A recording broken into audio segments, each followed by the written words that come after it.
பேன்ல இன்னொரு ஸ்பூன் நெய் போட்டுக்கங்க.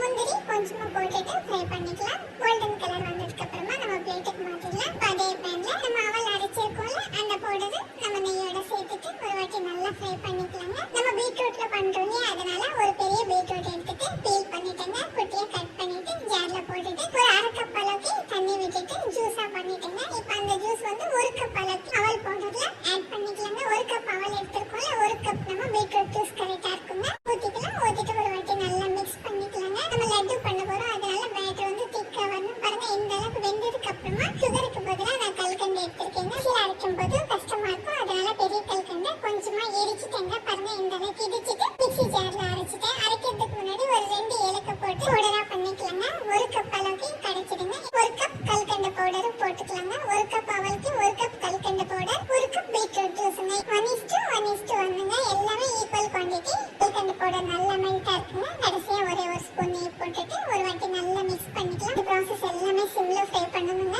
அவல் டக்குனு தண்ணி இழுத்துக்குங்க. பாருங்க நல்லா ட்ரை கன்சிஸ்டன்சி வந்திருக்கு. கைக்கு பட்டாம உருண்டை பிடிக்க வருது இல்லையா? இதாங்க கரெக்டான கன்சிஸ்டன்சி. ஸ்டவ் ஆஃப் பண்ணலாம். நல்லா ஆறட்டுங்க. ஆறினதுக்கு அப்புறமா கையில கொஞ்சமா நெய் அப்ளை பண்ணிட்டு உருண்டை பிடிக்க ஸ்டார்ட் பண்ணலாம். நான் லெமன் சைஸ் அளவுக்கு பால் எடுத்துட்டேங்க. ஒரு முந்திரி மட்டும் வச்சுட்டு நான் உருண்டை பிடிச்சிட்டு பாருங்க கத்திக்கே சூப்பரா இருக்குல்ல. சாப்பிடணும்னு தோணுதா? ஆனா நம்ம கிருஷ்ணருக்கு வச்சுட்டு அதுக்கப்புறமா சாப்பிடலாங்க. பசங்களுக்கு பீட்ரூட்னே தெரியாதுங்க. ஹெல்தி லட்டுங்க. சாஃப்டா இருக்கும், ஜூஸியாவும் இருக்குங்க. இதே மாதிரி எல்லா லட்டுமே பண்ணலாங்க. நம்ம ஒரு கப் அவல்ல தாங்க பண்ணிருக்கோம். 16 லட்டு வந்திருக்கு. இதே மாதிரி ஹெல்தி லட்டு நீங்களும் ட்ரை பண்ணுங்க. உங்களுக்கு எப்படி வந்திருக்கிறது ஃபீட்பேக் ஷேர் பண்ணுங்க.